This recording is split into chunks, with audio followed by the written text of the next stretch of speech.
Hello viewers, नमस्ते, आदाब, सत श्री अकाल। आज फिर से आज के topic soil as a resource and soil profile के बारे में हम लोग अध्ययन करेंगे। इस सब टॉपिक के अंतर्गत हमें इन 3 प्रश्नों का जवाब देखना है।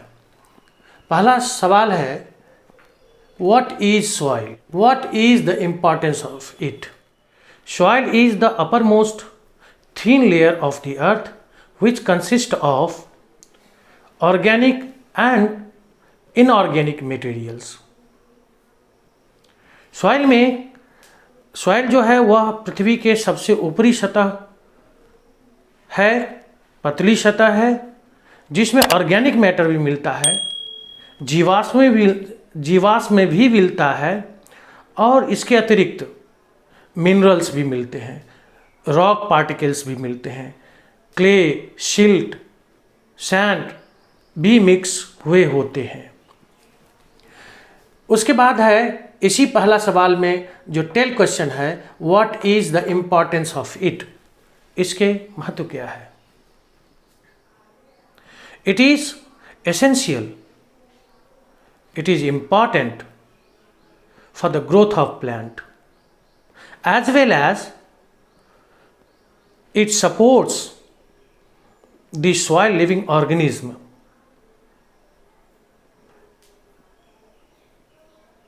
It also supports all those living organisms, human being, animal kingdoms, plant kingdoms, which flourish in the soil. It takes millions of years to form a thin layer of it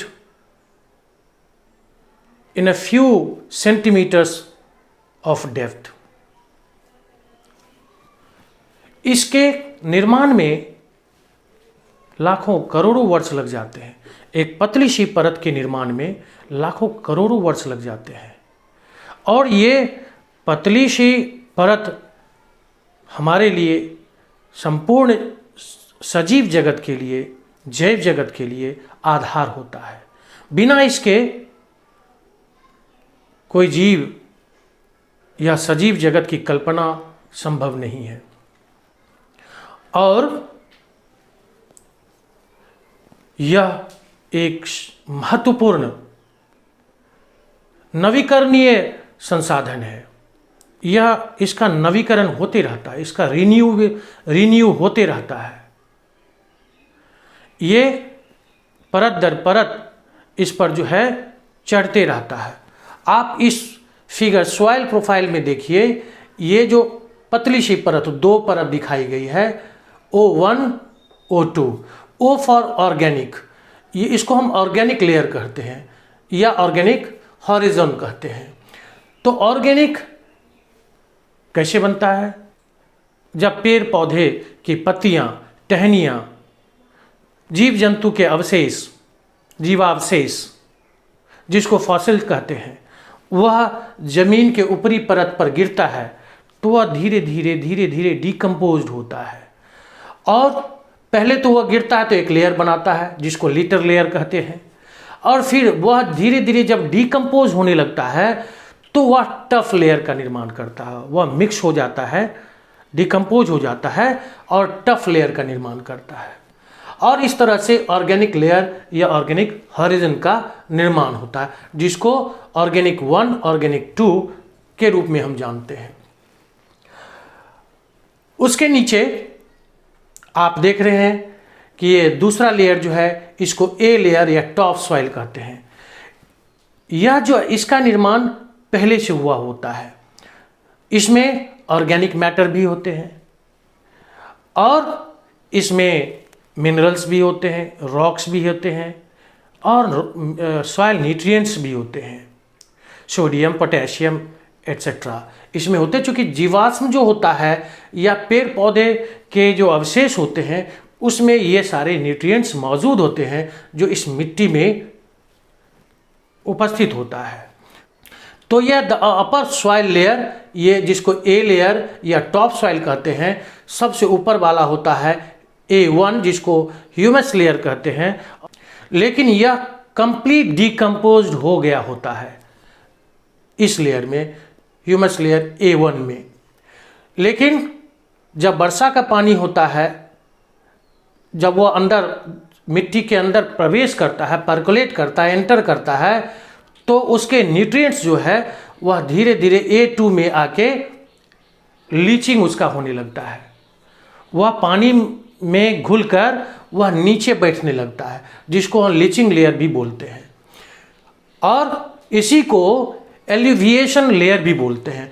तो ये सारे आपको ए लेयर या top soil के बारे में हुआ। आपके पुस्तक में जो ये सॉइल प्रोफाइल दिया हुआ है, यह मोटा मोटा दिया हुआ है, बहुत ज़्यादा उसमें आपको विस्तार से बताया नहीं गया है, लेकिन हम अपने सुविधा के लिए आपको समझाने को ध्यान में रखकर इसको थोड़ा सा अपनी तरफ से ऐड किया है। यह ऊपर के क्लास में बायोलॉजी में जाएंगे तो आपको इसका विस्तृत अध्ययन करना पड़ेगा, जिसमें ये इन सारे लेयर्स का आपको जो है विस्तार से जानकारी दी जाएगी। अब हम देखते हैं दूसरे क्वेश्चन को, which are the important factors in the formation of soil. मिट्टियों के निर्माण में कौन कौन से आधार तत्व होते हैं, कौन कौन से फैक्टर्स होते हैं, कौन कौन से तत्व होते हैं, उसके बारे में हम लोग जानेंगे। तो उसमें होता है सबसे पहले रिलीफ या टोपोग्राफी। जिस जगह का रिलीफ जैसा होगा, अगर माउंटेनस रीजन होगा तो वहाँ का सॉइल उसी हिसाब का होगा, मोटा होगा, रफ होगा, कोर्स होगा, पथरीली, कंकरीली।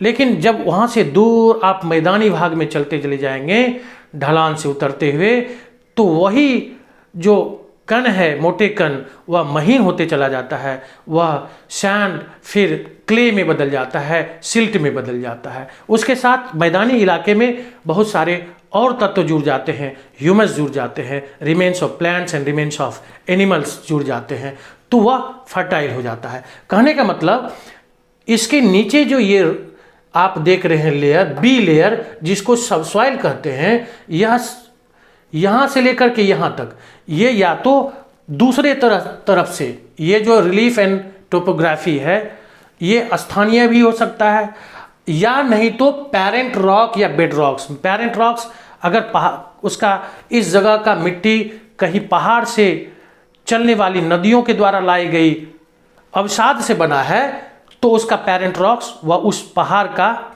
जो है पेरेंट रॉक होगा। या इस जगह पर जो पेरेंट रॉक पहले से है, तो उसके टूटने फूटने से भी इस जगह के मिट्टियों का निर्माण होगा। तो कहने का मतलब है ये जो है या तो यहाँ के स्थानीय जो पेरेंट रॉक है उसका ये वेदर्ड फॉर्म है, जो सैंड, सिल्ट और क्ले के रूप में यहाँ मिलता है। इससे ऊपर ये और ज़्यादा वेदर्ड हो जाता है, डिकम्पोज होता है, महीन हो जाता है, तो वह मिट्टी और उसमें ऊपर के जो वनस्पतियां हैं उसके रिमेन्स मिले हुए होते हैं, तो ये उपजाऊ हो जाता है। हाँ, एक बात और स्पष्ट कर देना चाहता हूँ, आप जब फॉरेस्टेड एरिया में जाएंगे तो वहाँ का जो ये ओ लेयर होता है, ऑर्गेनिक लेयर होता है, वह ज़्यादा फर्टाइल होता है। लेकिन आप जैसे कल्टिवेटेड लैंड एरिया में जाएंगे जहाँ जंगल नहीं है, फॉरेस्ट कवर नहीं है, तो वहाँ का जो है ऑर्गेनिक लेयर नहीं होता है। वहाँ भी होता है, जैसे रिमेन्स ऑफ क्रॉप्स, वहाँ भी होता है, लेकिन वह उतना कारगर नहीं होता है, उतना उपजाऊ नहीं होता है, फर्टिलिटी उसमें उतनी अधिक नहीं होती है। तो कहने का मतलब ये बी लेयर, तो ये रिलीफ और टोपोग्राफी से भी बनता है अलग अलग जगह पर। और पेरेंट रॉक अन्यत्र जगह से भी वह पेरेंट रॉक्स का मटेरियल आके जो है मैदानी इलाके में या दूसरे जगह पर स्थानांतरित करके बिछाई जाती है, तो उससे भी वह बनता है। तो ये हो गया पेरेंट रॉक्स के बारे में, बेड रॉक्स के बारे में। और ये हो गया बेड रॉक्स से भी वह बनता है। ऊपर जैसे जैसे जाएंगे तो ये प्रारंभ में ये बेड रॉक्स था, ये अनवेदर्ड था, और जब ये इसमें वेदरिंग शुरू हुआ, टूट फूट शुरू हुआ, तो इसमें बड़े छोटे जो है नोड्यूल्स, बड़े छोटे कंकर, बजरी, पत्थर मिले। फिर ऊपर जाएंगे तो ह्यूमन एक्टिविटीज़ के कारण फिजिकल और बायोलॉजिकल, केमिकल रिएक्शन के कारण या चेंजेज के कारण और वह टूट फूट करके क्या हो जाता है, महीन हो जाता है। तो उसमें जो है फिर जैसे जैसे ऊपर जाएंगे तो वेदरिंग एजेंट जो है ज़्यादा काम करता है, और जो ह्यूमन एजेंट्स हैं या बायोस्फीयर के एजेंट्स हैं, जीव जंतु, ह्यूमन इत्यादि जब चलते हैं, एक्टिविटीज़ करते हैं, तो उससे भी मिट्टियाँ या पेरेंट रॉक्स से बनी मिट्टियाँ महीन होते हैं, क्ले फॉर्म में डेवलप करते हैं। तो कहने का मतलब है, तो एक तो पेरेंट रॉक्स हो गया। तीसरा क्लाइमेट, क्लाइमेट का भी असर सॉइल फॉर्मेशन में होता है। कैसे होता है? क्लाइमेट अगर हॉट एंड ह्यूमिड है, हॉट है, एक्सट्रीम हॉट है, तो वहाँ का जो सॉइल होगा वह ड्राई होगा, सैंडी होगा।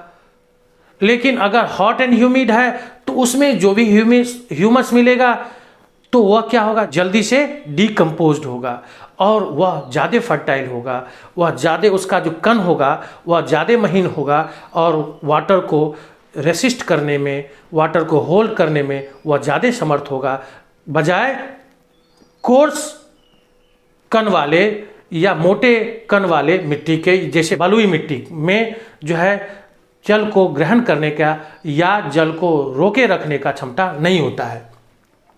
तो ये क्लाइमेट अगर वह बहुत ज़्यादा ह्यूमिड है, मॉडरेट है, तो सब तरह के क्लाइमेट में अलग अलग तरह के जो है अलग अलग तरह का असर होता है सॉइल फॉर्मेशन में। वेजिटेशन में मैंने पहले ही बता दिया कि अगर वेजिटेशन कवर, फॉरेस्ट कवर अच्छा है तो वहाँ का जो सॉइल होगा वह ह्यूमस युक्त होगा, जीवाश्म युक्त होगा और वह ज़्यादा फर्टाइल होगा। तो वेजिटेशन भी इफेक्ट करता है सॉइल फॉर्मेशन में, और वही वेजिटेशन कवर उसी का remains of plants and remains of animals, वही सर के मिट्टियों के निर्माण में योग देता है, वह या मिट्टी बन जाता है और वह उपजाऊ भी होता है। तो बायोटिक मटेरियल्स, अगला देखते हैं। बायोटिक मटेरियल्स मतलब जैविक पदार्थ। जैविक पदार्थ उसके बारे में हम लोग डिस्कस कर ही चुके। जितने भी रिमेन्स ऑफ प्लांट्स हैं, रिमेन्स ऑफ एनिमल्स है, वह जैविक पदार्थ के कैटेगरी में आते हैं। वह मिट्टी के निर्माण में सहायक होता है और महत्वपूर्ण होता है क्योंकि वह फर्टिलिटी ऐड करता है। और अबायोटिक मटेरियल्स जिसमें मिनरल्स, रॉक्स, पेरेंट्स रॉक्स के टूटे फूटे वेदर्ड पार्टिकल्स, वह भी भाग लेता है। और अगला है टाइम। आप टाइम के जितना लंबा टाइम होगा उतना ही उसका वेदरिंग बेड रॉक्स पर वेदरिंग एजेंट्स उतना ज़्यादा लंबे समय तक काम करेगा और मिट्टी का कण उतना महीन होगा। और उसके अलावे जो ह्यूमस है, remains of plants and animals है, वह भी अधिक से अधिक डिकम्पोज होकर मिट्टी का निर्माण करेगा। यह सारे तत्व मिट्टी के निर्माण में सहायक होते हैं। तो इस तरह से ये जो सॉइल प्रोफाइल है, जो पेरेंट रॉक होता है, वह पहले अनवेदर्ड होता है। जब उस पर केमिकल, बायोलॉजिकल, फिजिकल एक्टिविटीज़ या रिएक्शन होता है तो क्या होता है, वह वेदर्ड होके मोटे कण और महीन कण भी मिश्रित होते हैं, तो यह सी लेयर का निर्माण होता है। फिर उससे भी ज़्यादा अगर वह वेदर्ड हो जाता है तो वह आपको बी लेयर, जिसको सबसॉइल कहते हैं।